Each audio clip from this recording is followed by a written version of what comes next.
I am the son of an oil man. I lived overseas all of my life. I was very fortunate in both having several graduate degrees and being a Marine Corps infantry officer, Marine Corps intelligence officer, and then a clandestine intelligence case officer. I've programmed imagery satellites. I've helped steal signals code books. I've done counterintelligence. I'm basically intimately familiar with the way in which the U.S. government does or does not do the craft of intelligence. What you need to know is I'm a spy saying spying doesn't work. It's costing you $1.2 billion a week to produce the president's daily brief for a guy that can't read. People don't realize this. Apart from the fact that NSA is 1950s mindsets with 1970s technologies, SCIC completely screwed up Trailblazer, Echelon is baloney. 80% of your signals intelligence comes from analysis of patterns. So you don't need to violate privacy. All you need to know is that Schmuckhead is calling Afghanistan once a week. General Shinseki knew exactly what was needed to make Iraq go right, and Paul Wolfowitz lied to Congress and said they'll receive us like liberators and stuff. If I had been General Shinseki, I would have grabbed Wolfowitz by the neck and thrown him down the steps of Capitol Hill. You don't let people lie like that. It's unprofessional to confuse loyalty with integrity, and we have had a failure of generalship in America. Our generals have been too eager to keep their stars and not eager enough to think for themselves and uphold the Constitution. Smedley Butler, the highest decorated Marine, said, war is a racket. War is a racket. War is a racket, and the only reason it's happening is because the American public is lethargic. Blog that. You are the Paul Reveres and Patrick Henrys of our generation. Bottom-up horizontal connection is key. Sharing at all levels, not top-down control. Public intelligence and influence is about to take off. We are about to bury rule by secrecy. Civil affairs is the focal point. The intelligence guys need to go back in their box. Bloggers, not informants, are key. The FBI is about to try and hire 2,000 informants in a Soviet police-style approach to security. That's idiocy. If you bloggers self-organize and attach yourself like leeches to specific issues, corporations, organizations, challenges, whatever, you will be the intelligence Minutemen of this century. The power is in your hands. There aren't enough guns to kill us all, and Halliburton can't build the jails fast enough to keep us down. Bloggers, as Linux is organized, where you grab onto an issue or something and you are part of a structured citizen journalism blogging thing that lets no evil doing go unnoticed, that rules. So I think we're at a turning point. I think we're at the very beginning of a historic tidal shift in power, restoring the Constitution. I don't know how many of you are following this, but the Comptroller General has told Congress the United States of America is insolvent. We're out of Schlitz. We literally have no money to make it to the next decade. Now, there's some very easy solutions. I could eliminate all income taxes tomorrow and have more than enough money to fund the government by using some other guy's bright idea. We tax the Federal Reserve at 0.0006, doubles our money until we decide to put them out of business permanently, because we certainly should not have central banks. We've put together an electoral reform pledge, and it's my view that any member of Congress, any member of the Senate that refuses to sign both the constitutional pledge supporting the Constitution and the electoral reform pledge should be put out of business. And I believe that will be 95% of all of these people. It may be time to literally dump Congress on its ass and start over. The government has gotten stupid to the point that it can't write a statement of work. And so they ask the contractors to write a statement of work, and the contractors write a statement of work saying, you need more of what I haven't been able to sell. And the government says, oh yeah, right, good. Put it in the budget. This is real shit. I can crack all 10 of the top-level threats to humanity in less than 25 years for less than 1/3 of what the world is spending on the military. Blog that. And I will tell you the price of buying back the United States government. It's $500 million a year. In the early 90s, Newt Gingrich and the Republicans got together. Their plan is now on the street. It's been exposed by a Columbia professor. They concluded that they could buy the United States government from school board to State House to White House for $300 million a year, and by golly, they did. And every single member of Congress is impeachable for having abdicated their Article I responsibilities under the Constitution and serving as foot soldiers for the president and his mendacious vice president. If you confiscate all the wealth in the world, which I do not advocate, all you have is a $5 bill for every one of the 5 billion poor on the planet. For what we have spent on the Iraq War, I could have given a free cell phone to every one of the 5 billion poor on the planet. I could have taken the 10% residual capabilities on DoD satellites, abandoned communication satellites, and I could have provided free T1 to the Southern Hemisphere. Blog that. That's the kind of stuff we have to do.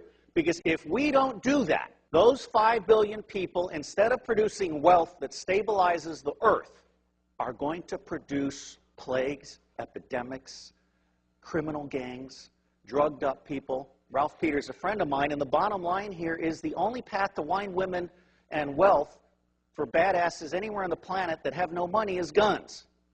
And what's happening here is we're at the very beginning. We're just starting to come out of our little eggshell. When the industrial era began, it broke the connection between kinship and trust. And it started treating people as commodities.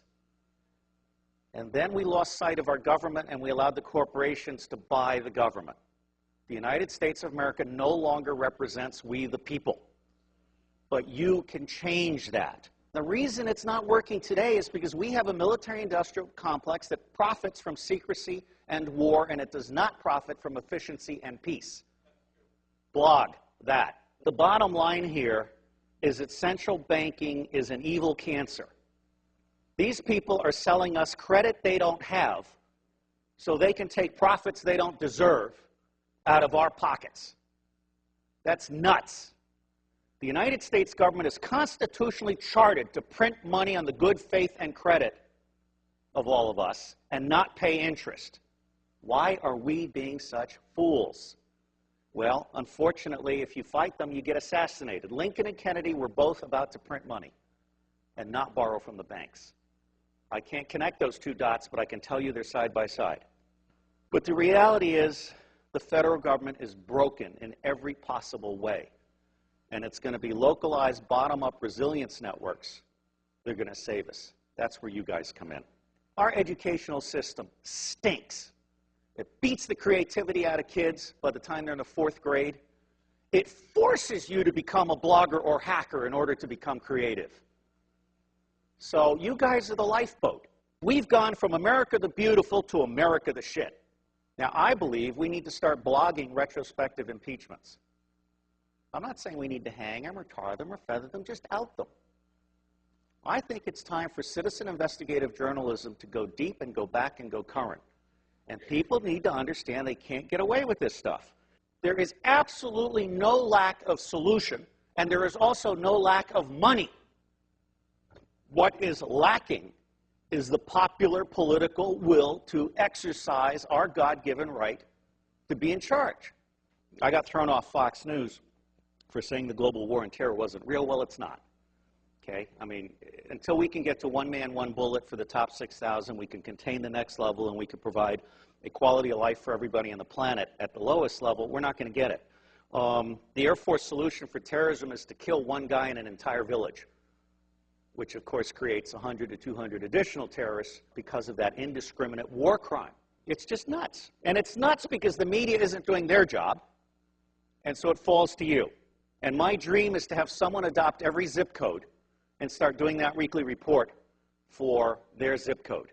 And then those little reports will start having babies, and it'll start spreading. Your government is stupid, and they're stupid deliberately. The intelligence community does not do open source information because they like to think that the cabinet departments are doing their open source information. That's not true. The cabinet departments don't know how to do decision support. What they know how to do is take stakeholder interests and turn them into policy that increases budget share. That is not what I call reality-based budgeting. Politics today has gotten so dirty it's not worth anybody's time if they've got a brain.